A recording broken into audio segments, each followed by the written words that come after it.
rémunération du président de l'Assemblée nationale, des ministres, ainsi de suite ma ne ko suñu jàllalee lii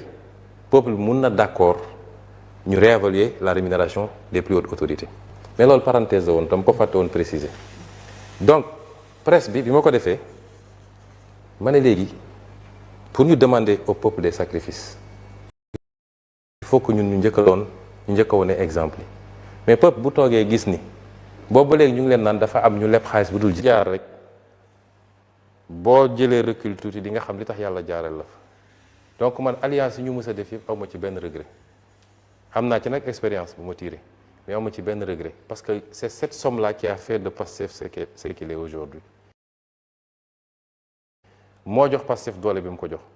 moo tax sénégalais yi xool ba gis ni fii benn parti bu constant lañ fi gis ci doxalinam ci jëfam ci waxam ak ni muy doxalee ku mu ànd ak parce que Pastef musul trahir nit musu koo def Pastef am na générosité sédd mais wàññiwuñu dara parce que yàlla booy def ngir yàlla rek yàlla moo lay fay lu ko ëpp moo tax man du ma nekk ci non maintenant on tire dem nañu élection législative en 2024 fàtte bu ko fàtte Pastef am na nu mu demee ci élection tekkiwul ni am na ñoo xam ne bokkul ci ñun te pourtant ñu ngi woon ci liste Pastef gis nga fii bruit bee fi bëri rek mais 80% ou 90% ñi fi wax ñi fi yor sax ndomb tànk bu desoon lu dul dem élection bu leen Pastef ne ñëw leen ma dugal la sama liste nga nekk candidat bi keneen ku leen woo duñ la wuyu parce que dañuy xam ni xeex bi du am te ku jàkkaarloog Pastef mun nga gagner waaye xeex bi day métti kon du ma détailler fii suñu stratégie mais retenez que incha allah on est en train de se donner les moyens pour gagner toute élection à venir. adhésion maanaam ñoo xamante ne dañu jóge Pastef dem Kiraay dañu gis ne ñenn ñi dañ leen di génne ci groupe WhatsApp yi des coordonnateurs également sont changés ou remplacés même dans certaines localités ki nga xam ne nag moom la olof di wax ndayu mbi ligi muy le président de la République Bassirou Diomaye Faye membre du parti Pastef président du parti Kiraay moom ban décision la ci Pastef di jël. waaw mais sàcc bu dara yàqu di nelaw loolu moom xam nga ba léegi gisagoo une décision officielle du parti au sommet d'exclusion de quelqu'un base yi nag ñoom xam nga base yi ni ñuy fonctionner gisagoo ñu bureau bi réunir ne diw exclure nañ ko ñu saisir conseil national loolu mooy procédure yi defaguñ ko ñeneen ñi nga tudd ñëpp c'est pas spécifique au président de suñu procédure ne leen suñuy exclure nit on constate sa démission de jure ou de facto bureau bi de réunir constaté ko ñu saisir le conseil le conseil national ñu valider ko ça c'est pas spécifique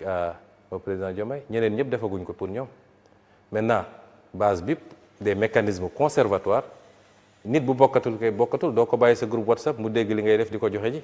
ça c'est des mécanismes des trucs des mesures conservatoires certainement mais c'est pas spécifique à lui-même maintenant de facto suñu texte li mu wax mooy munoo bokk Pastef bokk beneen parti loolu suñu texte wax liñ ci war a def nag nañ ko def. Alors pour conclure cette émission parce que waxtu bi jeex na takk Ousmane Sonko fii réew mi toll jafe-jafe yi mi ngi fii Assemblée nationale mi ngi ci lim nekk président de la République ma nga ca lam nekk mais est-ce que yaakaaroon ne intérêt réew mi tey mooy yow président de l'Assemblée ak le président de la République ngeen toog ci jataay waxtaane réew mi ak fan la jëm ci weer yi ñu jëm. mais loolu ça dépend du président. ça ne dépend pas de moi. su dee wax institutionnellement ci réew mi institutionnellement xam nga dialogue des institutions mi ngi am tous les jours dafa am ci wàllu politique damay toog ba si ak reetaan jàpp ma ne léeg-léeg ndaje seetaan na ci dàq def naa loolu la ñuy wax. xam nga opposition bi une partie de l'opposition ak président ak ñi mu ànd ak lambigolo la ñu nekk ñoom. opposition bi depuis qu'on est arrivé au pouvoir dañu ne bu kenn attaqué Diomaye dañ ko diw bër bi utiliser ko pour mu dal ci Sonko mu liquider ñu Sonko bu loolu amee ba pare nag ñun ñu jàkkaarloog moom parce que ñoom gëm nañ ni moom dooy leen dékki ñoom ci loolu lañ ne woon moo tax pendant 2 ans ba tey ji sax dañu am problème léeg-léeg ñu xaw a feqatiku waaye seen problème yëpp c'est Sonko ñu ne ci ndeysaan ba jékki-jékki rek ximmilu ko gis ni waa ji mi ngay jël seeni maire ñu ne nag mbir mi doy na waar ci la ñu commencé nag di wëlbati ku ne dañ koy critiquer ak di réclamer élection ak yu kenn xamul ñun nag nous sommes au balcon comme disent les jeunes parce que ñun mun nañ ñu wàññi lu toll ni tarfatayn au contraire dañ ñoo yokk ba kenn xamul fu ñu toll actuellement léegi nag ñu ngi leen di seetaan ñoom seen biir ci cadre boobu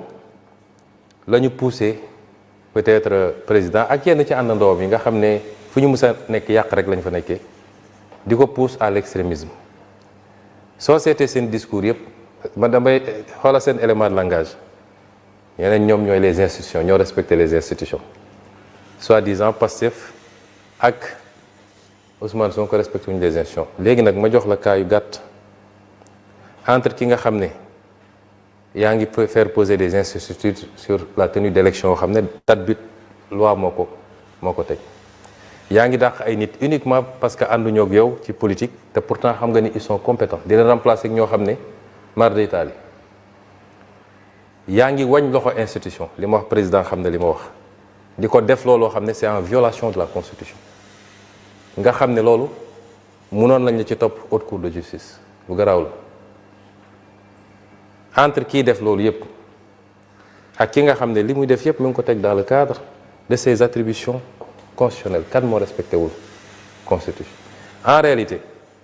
su nit demee nga nekk président de la République dem ba ne fi ma toog nii laa xam ni mbir mi c'est pas le peuple c'est pas les foules parce que yow amoo peuple amoo foule ñemewoo sax génn ci foule yi parce que ragal nga ñu sonkoriser la nga ne léegi mbir yi c'est pas les peuples